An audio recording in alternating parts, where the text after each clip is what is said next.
Assalamualaikum and hello everyone. We are from Group 5 and today we would like to present about financial projection for Celcom and Telekom. Before that, I will introduce our group members.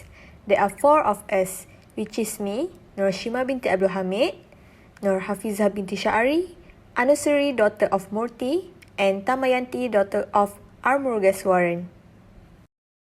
In this study, we analyzed the financial statement of Celcom Group Berhad and Telekom Malaysia Berhad to compare the company's performance in terms of financial outcomes from 2020 to 2021. Financial ratios, benefit and loss accounts products are compared in the financial statement of two organizations which are utilized in this study. This enables investors to evaluate the company's history, current financial state and operational performance. Current ratio. Telekom Malaysia Berhad is higher liquidity than Celcom Group Berhad.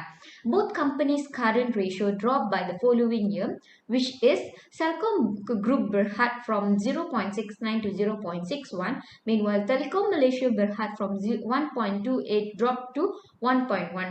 Telekom Malaysia has the ability to pay short-term obligation or those due within 1 year. In conclusion, Telekom Malaysia Berhad is more stable than Celcom Group Berhad. Quick ratio. Telekom Malaysia Berhad has higher liquidity than Celcom Group Berhad. Both companies' quick ratio dropped by the year, which is Celcom Group Berhad from 0.68 to 0.60. Meanwhile, Telekom Malaysia Berhad from 1.26 to 1.10. Telekom Malaysia Berhad has a quick ratio more than 1, may be able to fully pay off its current liability in the short term where they can instantly get rid of their current liabilities. In conclusion, Telekom Malaysia Berhad has a better growth than Celcom Group Berhad. Based on the graph, Celcom has a higher activity ratio than Telekom. However, Telekom has a shorter collection period in both years than Celcom. In other words, both of companies take less than 3 months to collect the amount owing by the trade debtors. The faster the collection period, the better is the management of the credit sales. We can analyze that Telekom is better at managing their activity ratio than Celcom. In conclusion, Telekom has a better growth than Celcom. Based on the graph, Telekom has a higher activity ratio than Celcom. However, the overall indicates that Telekom has better activity ratio in both years than Celcom. Conversely, Celcom has a lower activity ratio, indicates the company is not using its assets as efficiently. We can analyze that Telekom is better at managing their activity ratio than Celcom. In conclusion, Telekom more stable than Celcom. The graph of debt equity ratio shows that Celcom slightly increased from 1.85 to 1.89 from 2020 to 2021, while for Telekom were decreasing from 2.48 to 2.12. The ratio for both company more than 1. It indicates that the external fund exceed the internal fund of shareholder. However, decreasing debt equity ratio of Telekom shows them are able to managing the company debt well rather than Celcom.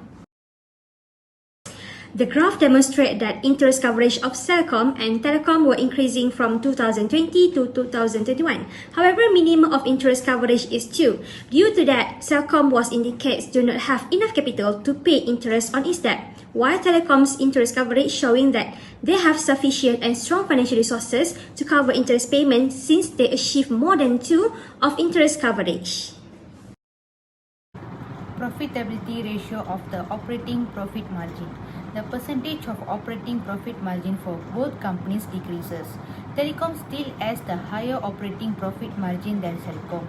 It also shows that operating profit margin of Telekom help investors assess their management is generating enough profit from its sales and whether operating costs and overhead costs are under control. Next is return on asset in profitability ratio. The return on asset for both companies are decreases. In this case, Telekom has a higher percentage in 2020 and 2021. The Telekom shows its return is much better than Celcom.